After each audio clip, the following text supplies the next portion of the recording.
We back, man. We can talk about that. Look, you know, whenever you was telling me that story, I was like, that sound like, Oh man, that's funny. Yeah, that's crazy. Funny, yo. So we y'all that don't know, if y'all just tuning in with us, like they just had a great off-camera conversation about some stuff that need to take place. So they gonna wrap that up. We can't actually give y'all that information. You had to be here to get that, but you know, we got the so homie funny. JB in the building, man, and you know, we just watched the Dreams video.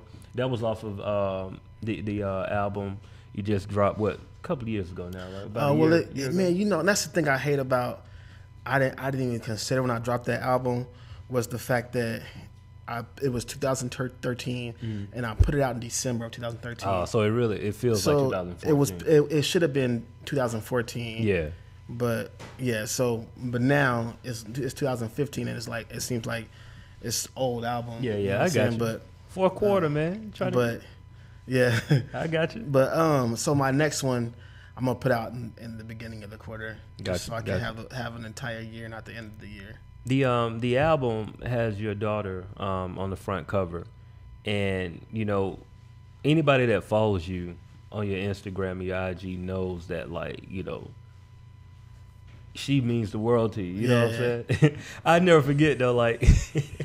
I don't even think I told you about this. One day I was on your Instagram and it was something, and somebody was like, "Yo, did JB really name his daughter Jabisha or something like that?" Yeah. And it was like, that's not her name, by the way, people. That's not her name. Yeah, it's not her name. It was so funny to see that though, because it was just like, you know, like it was a joke. Like what's funny is because people always say how much she looks like me, and my friends were joking. They were like, "You should name her Jabisha," before she came. Yeah. And I think I might even told her mom, like, let's name her Jabisha.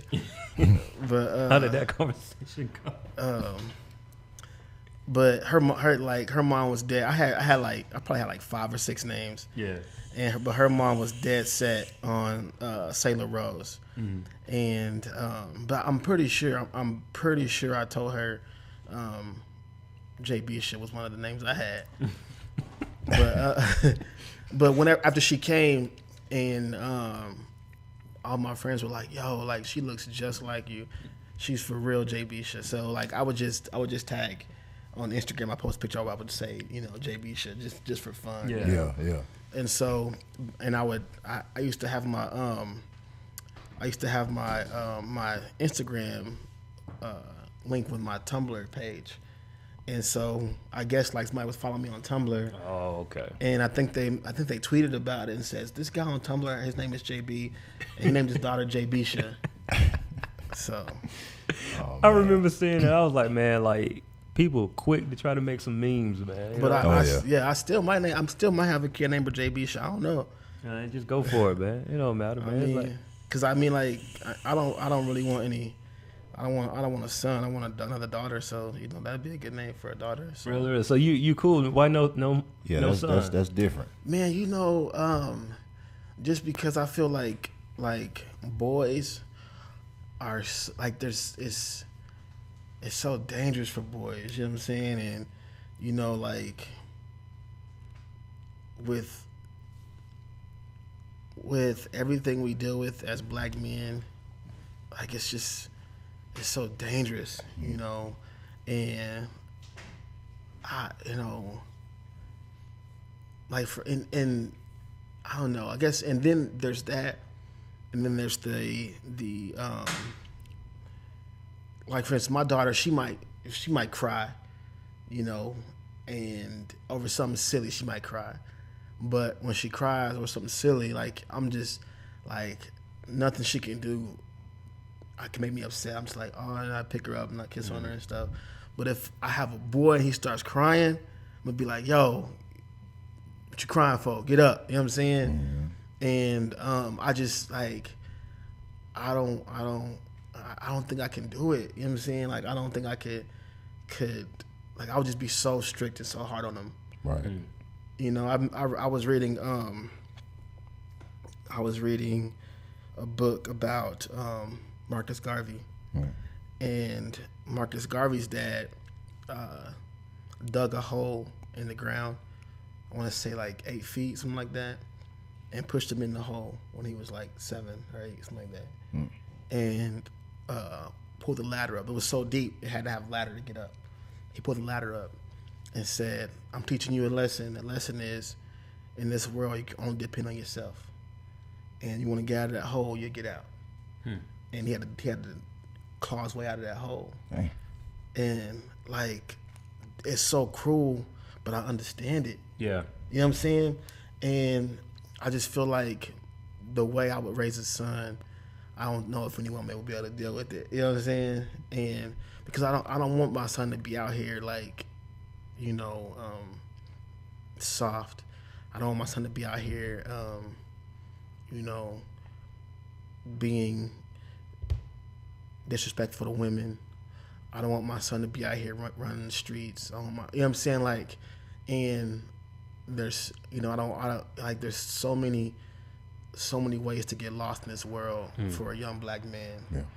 And with a daughter, I feel like, you know, I can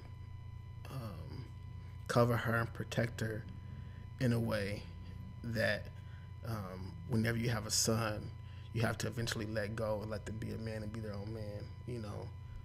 And I just don't know if I could, the way I would raise a son, I don't know if there's any woman out there that could deal with it, you know what I'm saying? So, man, that's a very honest and yet interesting perspective, though. You know, I've never heard anybody say what you just said. Like, most people that I know are afraid to have a daughter because it's kind of like, you know, they talk about, you know, the worst thing with a daughter is like she's gonna get pregnant, and then you got to worry about all, you know, there's so much other stuff. But for a son, you know, I never heard anybody say like, man, I'm afraid that I'm gonna be too hard on them. And I don't think that there's any woman that's gonna be able to, number one, respect that, but also like be able to stand by and support it. You know what I mean? So like I've dated women who have sons, you know, and their sons might be like 6, 7, you know, and you know I'll see them like a big old 7-year-old and they carrying them in the house like they're a baby. You know what I'm saying? I'm like, put that boy down. You know what I'm saying?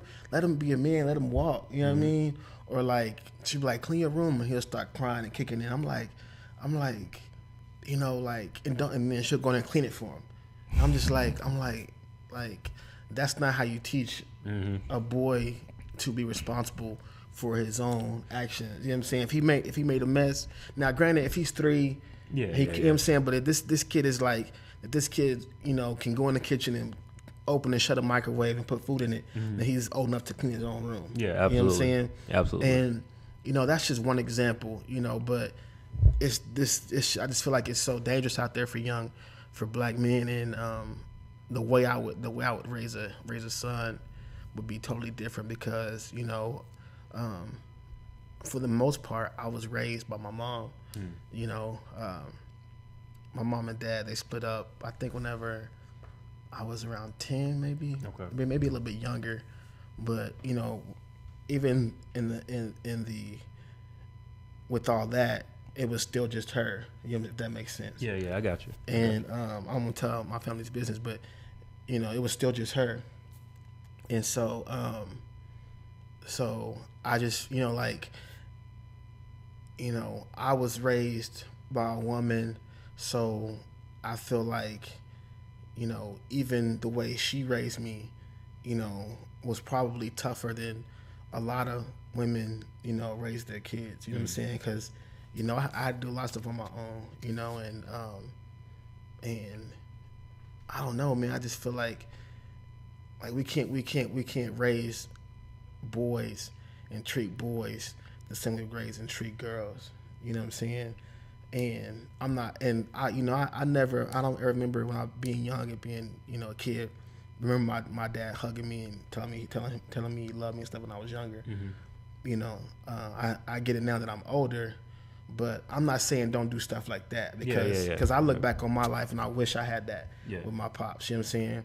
What I'm saying is that when it comes to teaching them the difference, you know, between the two, teach them the difference. Don't just give them one side. And I think a lot of times, you know, these women are raising these boys by themselves, and and the men are absent, or if they're there, they're not like actually grooming a man, you know, and raising up a man and giving, you know, the boy the pedigree and the DNA to be a real man in society and deal with what it takes to be a black man in the world we live in.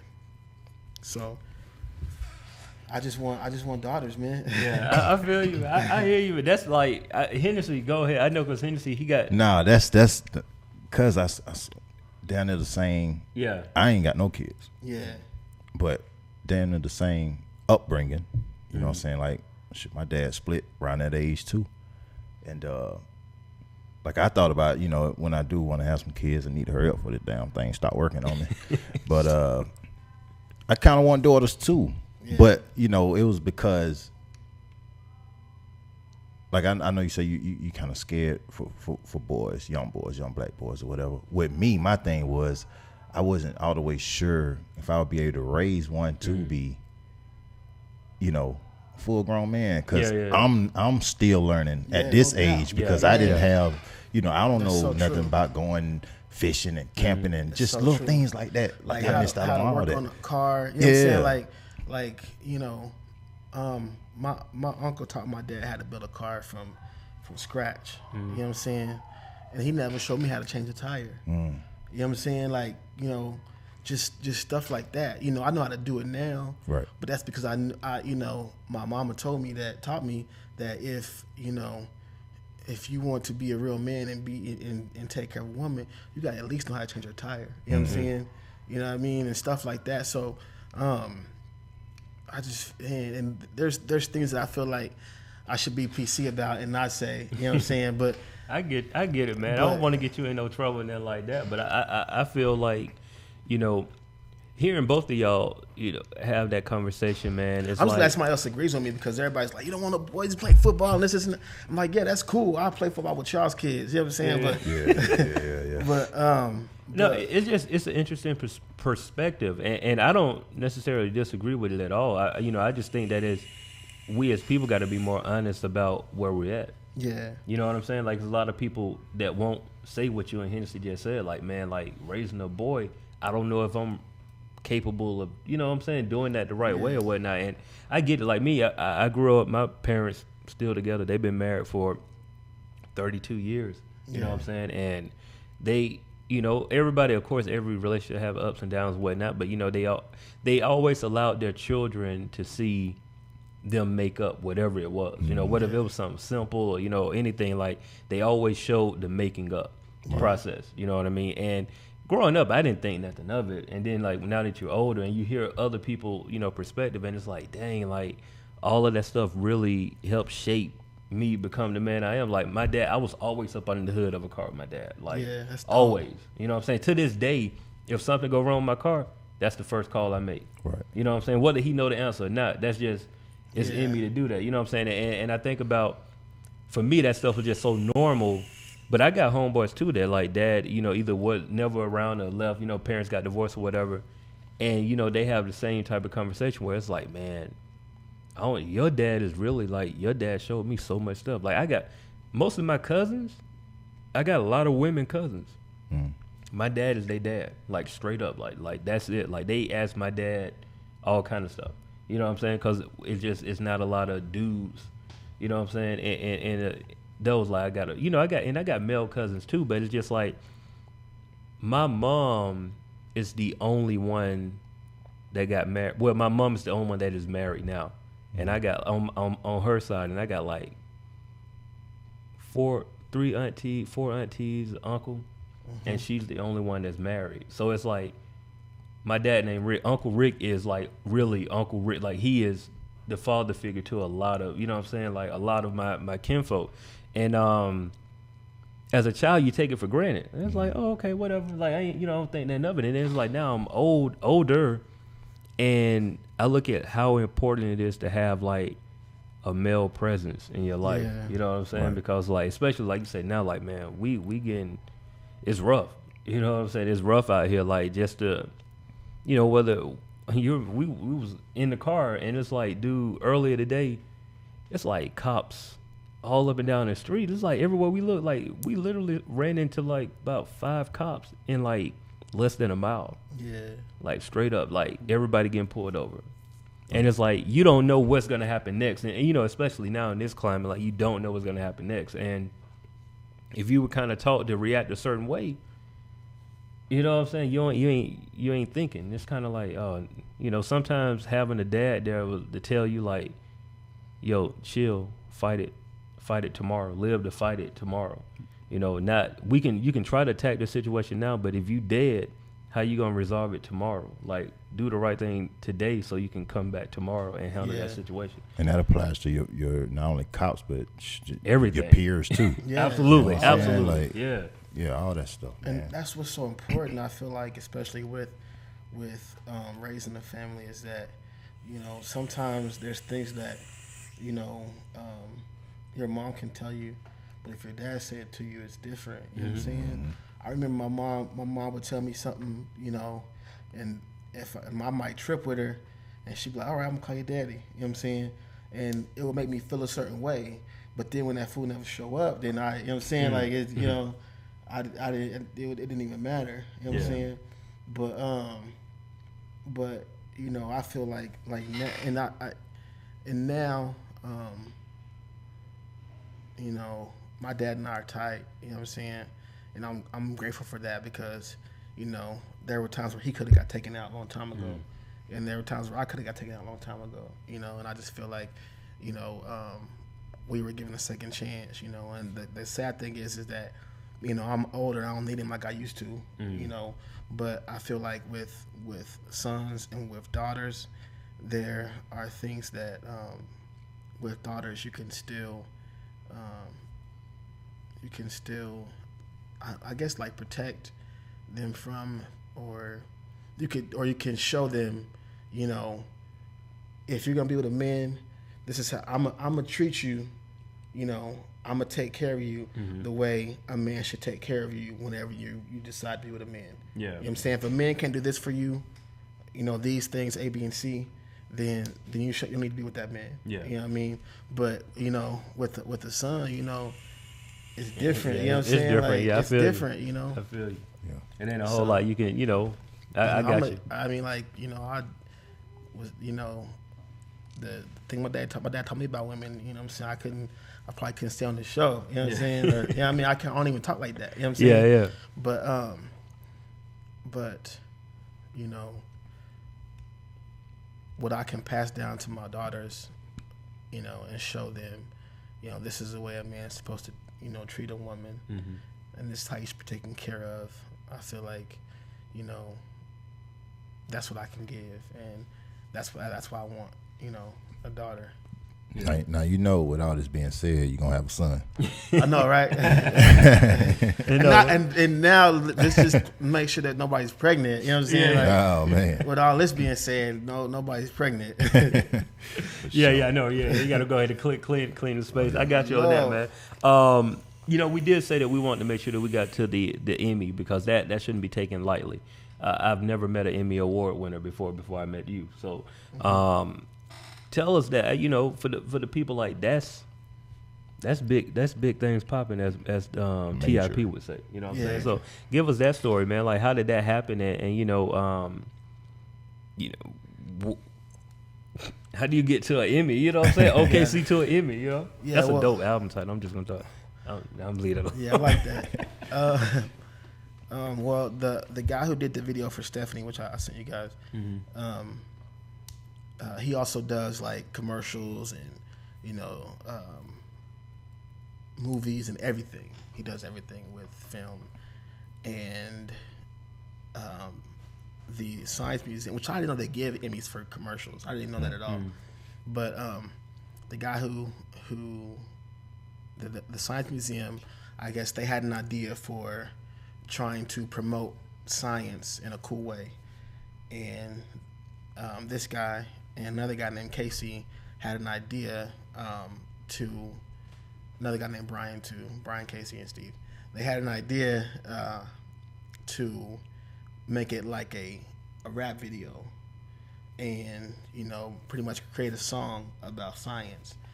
And so they brought me the idea, and I thought it was awesome.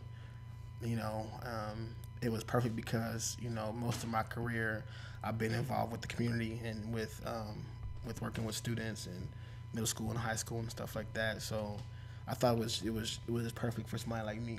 Right. And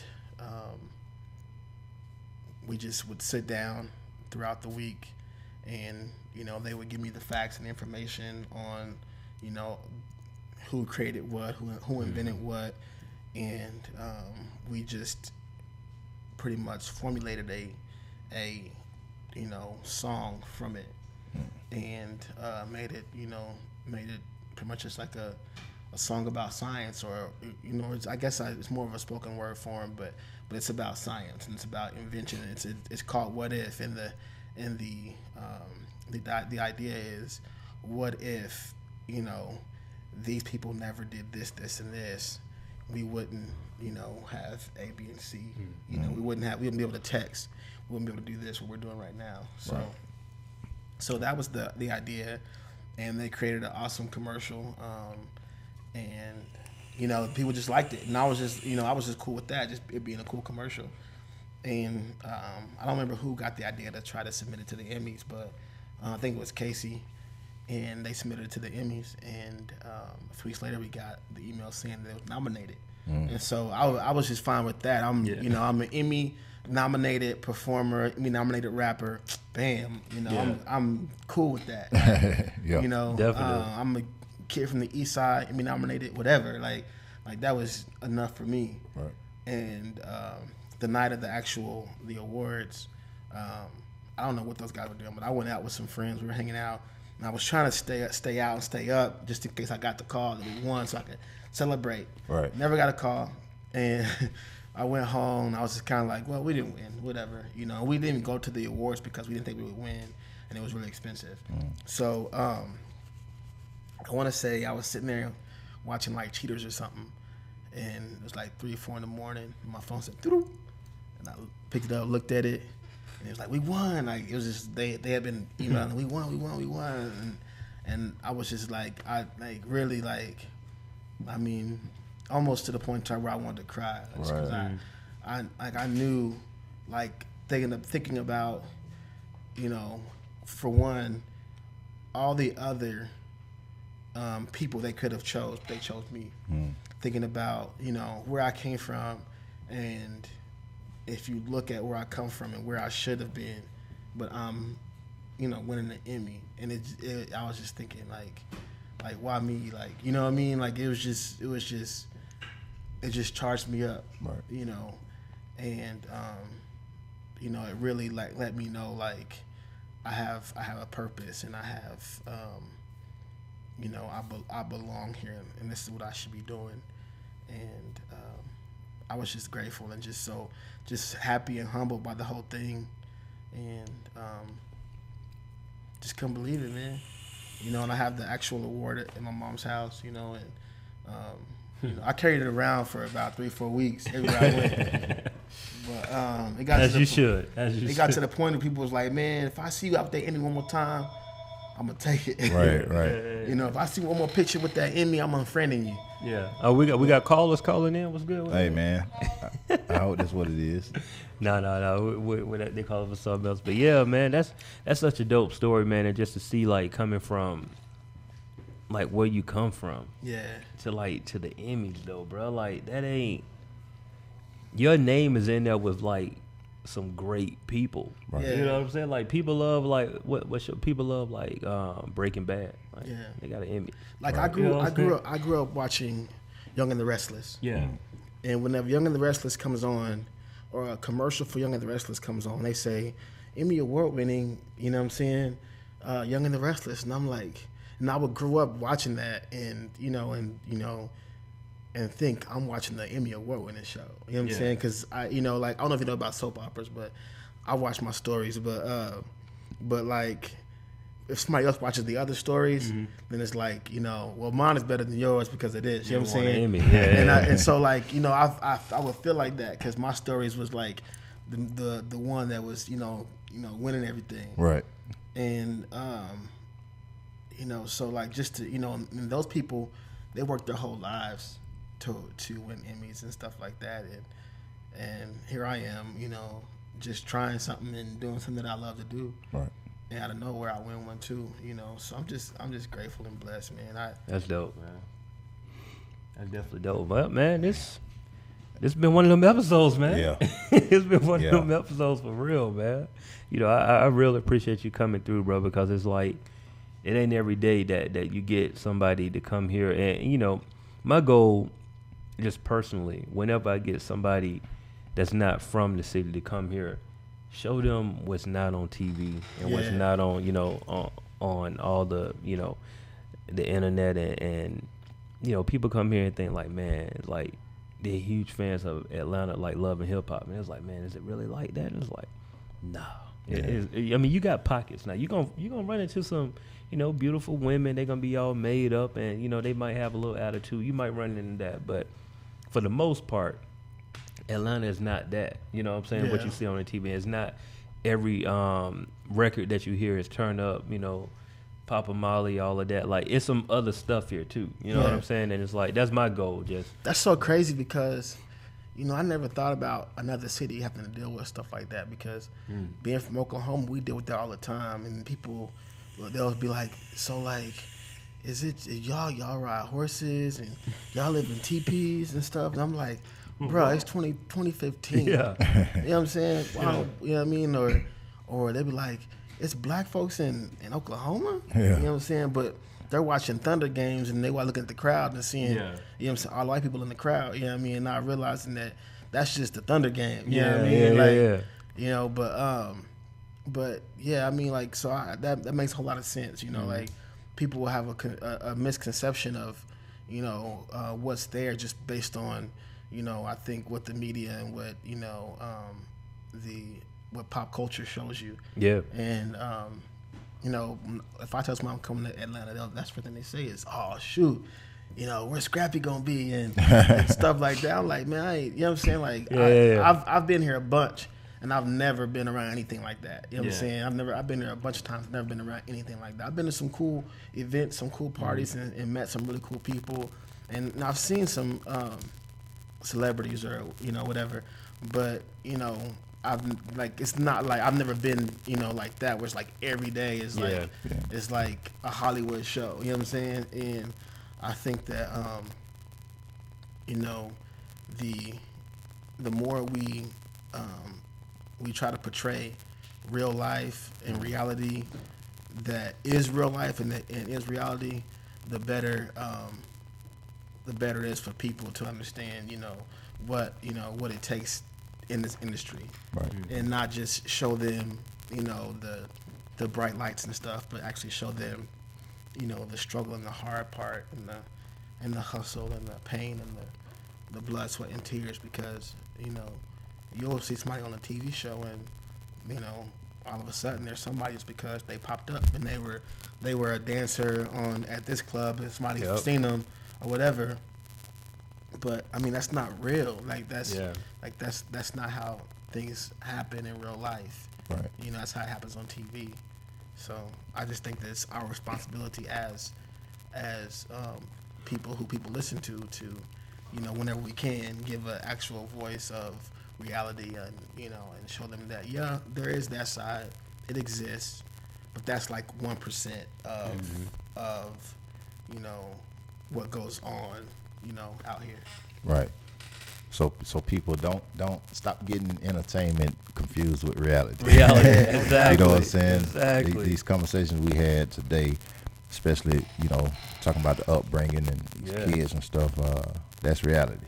Yeah. That's real life stuff, man. I'm glad you brought that to the table. Definitely. That's my type of talk right there. Yeah. That's what we want, man. We don't want rappers to come here and just talk about, you know, their album. It's like, no, we want you to come and talk about some real life stuff because that's, me personally, that's what's going to help people gravitate towards your music. Yeah. They want to know who you are. And I think for me, like, I think that's what's helped me the most is that, you know, you have a story to tell. Mm-hmm. And that's what I like about people is that if they have a story to tell and I can relate to it, you know, and it's not always about, you know, being a big star. It's not always about, you know, being the most popular and the most famous because, you know, that stuff fades away. You know what I'm saying? Quickly. You know, real Quickly. fast. And, you know, whenever I leave this earth, you know, I don't want somebody to say, you know, well, JB, man, he sure could rap.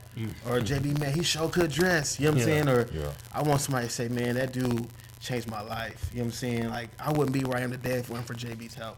Or JB did this and it really inspired me. You know what I'm saying? Like, those are the things that live on, that are passed down. You know, everything else, it fades away, you know, and turns to dust. You know what I'm saying? So I want that kind of legacy, you know. That's Well, dope, man. just talking to you today, man, I think you headed down the right path, man. Oh, yeah. Well spoken, you know what I'm saying, humble, and No obviously stuff. talented. Yeah, you know what I'm saying? yeah, So I yeah, think you headed down the right path, man. And what else, man? No doubt. On Thank that, you. I'm glad you came through. How can the people reach you on your social? My social media, my Twitter is @mynameisJB. My Instagram is mynameisJB. JB is spelled JABEE. What else do I have? My Facebook is JB Music. My website is jbmusic.com. And you want to contact me, my email is imjb@gmail.com. So, Word. Yeah, man. And of course, you already know you're on the Good Hennessy Show. Y'all can follow us on all social media handles at Good Hennessy Show. That's GoodHenneCShow. And you are on LivehiphopDaily.tv. Follow them as well at all social media outlets. Spelled just like I said it, Live Hip Hop Daily. And my personal handle, Jimmy Hennessy, JIMMYHENNEC. What you got, Jay? Hey man, it's Jay Good, Straight Out the Den. Follow me on all things social media at Straight Out the Den, STR8 OUTDADEN. And all the previous interviews are at GoodHennecyShow.com. And one last time, this next weekend, on the 5th, down in my hometown, Quitman, Georgia. Like I said, once again, we're doing this car wash cook-off fundraiser to get these kids some band uniforms. You know, it's like 3 years now they had no band uniforms. So let's stop being the ones that's talking about it and make something happen. that's dope. Definitely, man. And you know, like we said earlier in the program, man, the Cooligans Fest at the Masquerade, September 4th. Got Scotty ATL, Big Gibbs, Sarah Reed, the Kid, Wedding Crashers, Cap G, Jose Guapo, Lil Donald, and some more names. Like when I say some more names, like some big names, major names that I can't give you guys today, but you should make sure you go there. You can go to masqueradeatlanta.com events, the Cooligans Fest, and buy tickets there, man. It's definitely gonna be a dope show. So you want to be there. Doors open up at 7, by the way. Word. Cool club in the building. Good Hennessy Show in the building. Good Hennessy Show definitely gonna be in the building. All those people we just named, we trying to get interviews with all y'all. So if y'all see us, find us. We gonna make everything work out right. So yeah, man, that's it, man. Another dope episode. We're gonna go close it out with your video. Yes, sir. We're gonna go to the Stephanie video. So you know, the man, introduce your video, man. I don't like introducing artist videos when they hear, man. I don't feel right. All right, this is my video. It's called Stephanie. It's produced by my great friend from the Rundle Jewels. His name is LP.